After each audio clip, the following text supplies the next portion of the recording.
un outil électrique qui est d'un emploi très répandu maintenant, la scie sauteuse. Si on ne doit construire qu'un seul bateau, on peut trouver des scies sauteuses pour une dizaine d'euros. Évidemment, la qualité ne sera pas extraordinaire. Celle-ci, c'est une bonne scie sauteuse. En plus, c'est très facile de changer les lames, il n'y a pas de système de vissage, donc elle est très très agréable, elle a beaucoup de... elle est puissante. Alors on peut couper aussi bien en travers. Alors comme on le voit, la scie sauteuse coupe, contrairement à la scie japonaise, la scie sauteuse coupe en fait vers le haut. Les dents sont tournées vers le haut, si bien que ça abîme un petit peu en fait le dessus. C'est-à-dire que si on veut travailler, quelquefois on a intérêt à travailler à l'envers, si c'est possible. Alors si on veut maintenant faire une découpe à l'intérieur d'une pièce, par exemple dans une tranche, il faut faire un trou suffisamment de diamètre suffisant pour que la lame puisse passer, et ensuite, eh bien,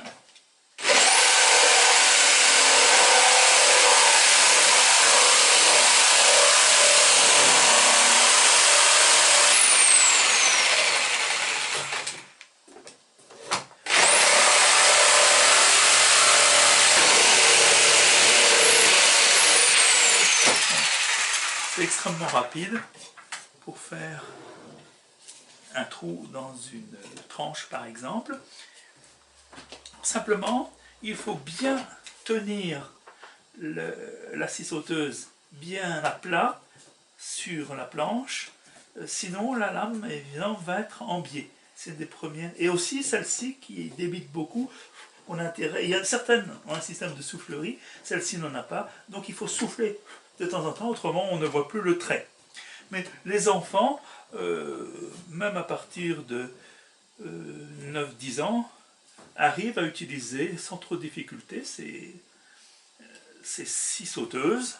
Alors, évidemment, il faut rester à côté d'eux pendant qu'ils travaillent, mais en fait, il n'y a pas de problème. Alors, on trouve d'autres lames, des lames plus fines, par exemple quand on doit chantourner des courbes plus serrées. Quand la courbe est très serrée, il faut quand même faire attention, il faut y aller progressivement, même quelquefois reculer un petit peu, voilà.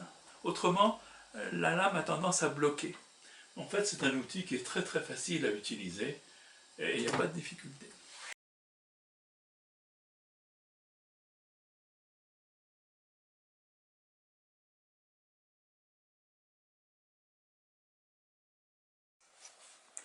On a marqué en bleu la partie qu'on va enlever. Donc, tu vas faire les 4 trous pour pouvoir passer la scie sauteuse.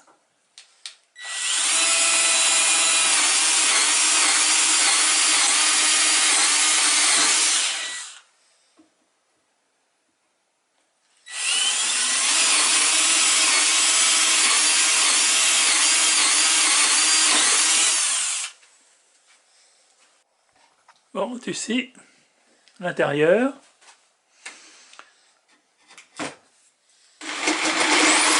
On va commencer à scier l'intérieur, puis l'extérieur.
qui est bien utile, mais qu'on n'utilise que de temps en temps dans les bateaux jouets, c'est la scie circulaire portative.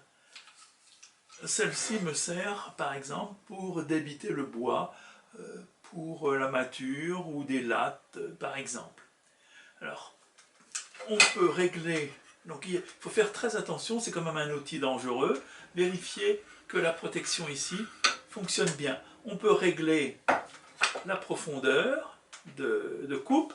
En fait, il faut que la lame dépasse à peine, voilà, au-dessous de la planche.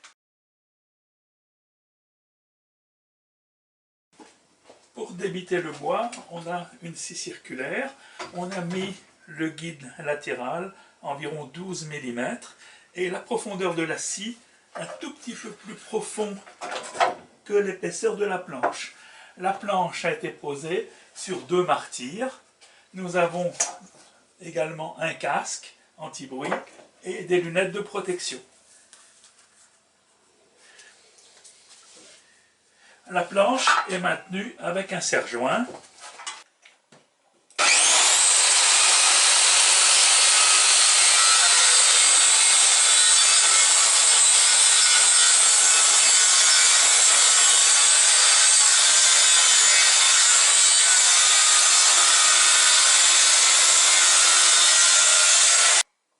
On change le serre-joint de place.